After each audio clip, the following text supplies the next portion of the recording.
Once common throughout Africa and Asia, elephant numbers were severely depleted during the 20th century, largely due to the massive ivory trade. While some populations are now stable and growing, poaching, conflict and habitat destruction continue to threaten the species. 5 years ago, researchers in Africa undertook a mammoth task, that is, counting the continent's elephant. The Great Elephant Census spanned 18 countries and 295,000 miles, making it the largest, most comprehensive survey of African elephants ever.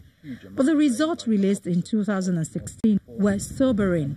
Just 352,271 savanna elephants were found across the current range, a 30% drop in 7 years.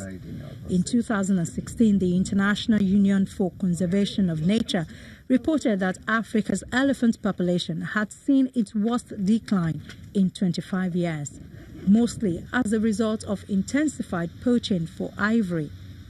In East Africa, elephant populations have nearly halved in a decade. Botswana is currently home to more elephants than any other African country, and Southern Africa remains a stronghold for 223,000 or 70% of the estimated remaining African elephants.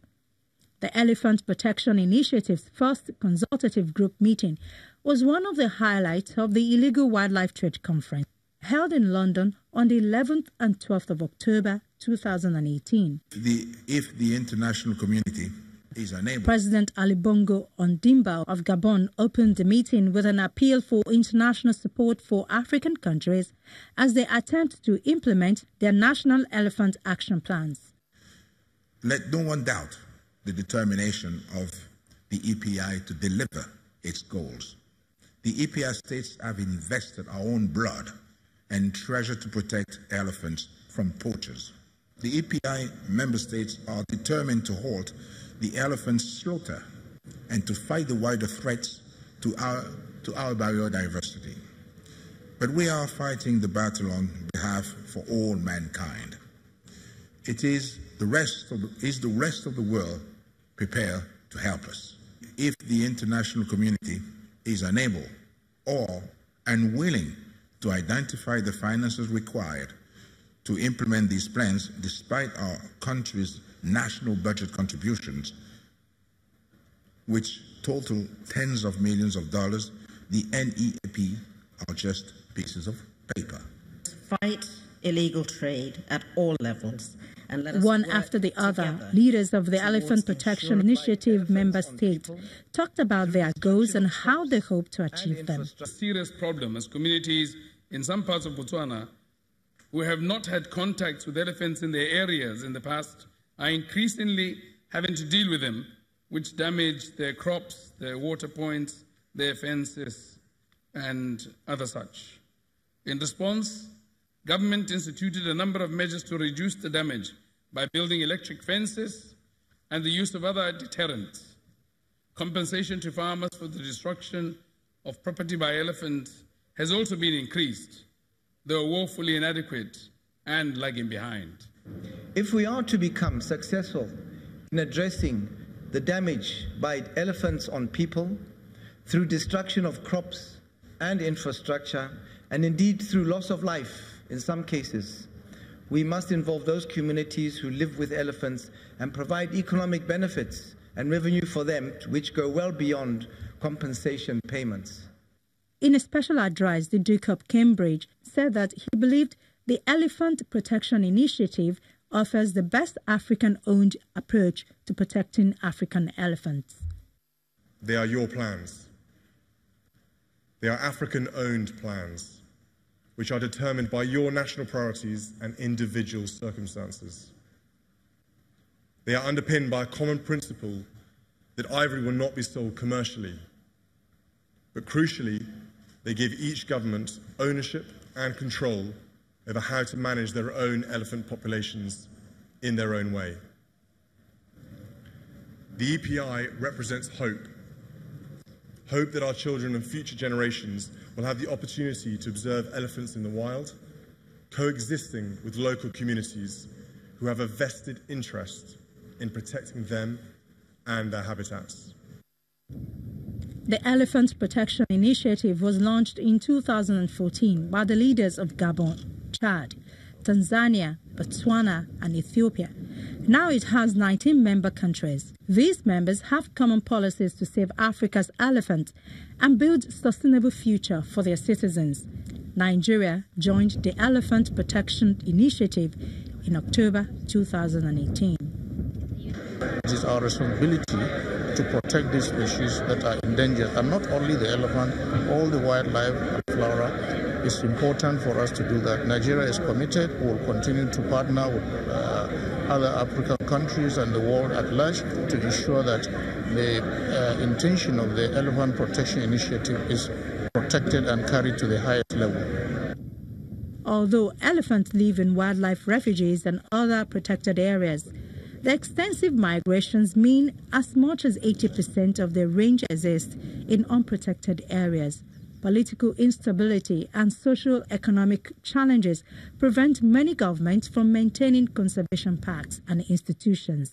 Non-governmental institutions work with affected human populations to develop plans that move crops away from the fringes of elephant habitats. La lutte contre les éléphants demande beaucoup de moyens. I believe that this fight against poaching needs more financial and human resources. Don't forget, Congo has an estimate of 23 million hectares of forest, so it's not easy to survey the entire space. We need access to new technologies to see the poaching going on in inner parts as well as the borders. We need environmental guards to be on the ground and guard against poaching.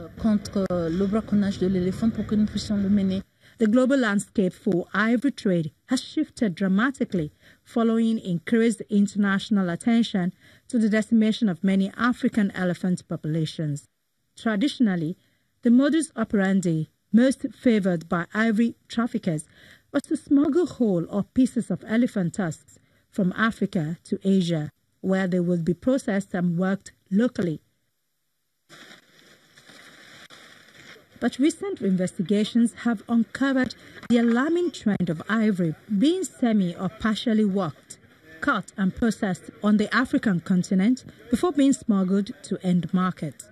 This development poses clear enforcement challenges given that smaller pieces of ivory are more difficult to intercept, detect and identify. In the continent, in a country, people can manage their land in a way that taking into account the conservation.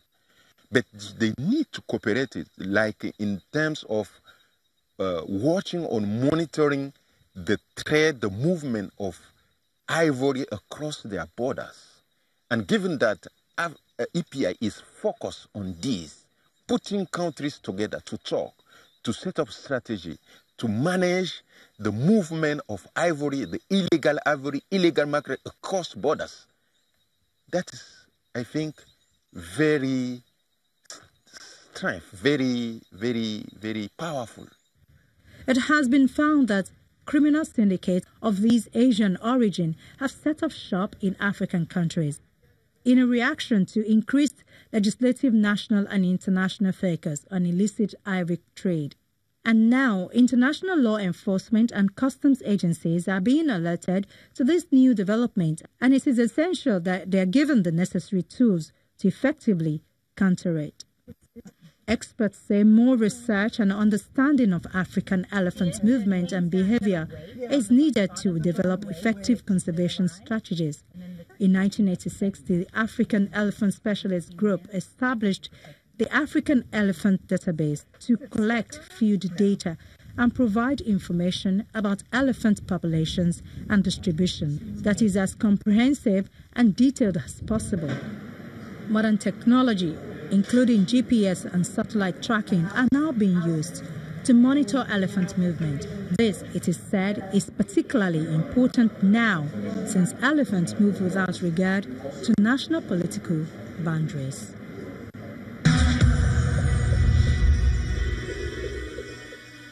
That's our program for today. Thank you for watching. Our inbox, earthfile@channelstv.com, is available for your comments and questions. You can also view this episode and other episodes of the program by viewing our YouTube channel, youtube.com/channelsweb. Do click the playlist menu and then click Earthfile. From me, Ayola Kasim, and the Earthfile crew here in Lagos. It's bye for now.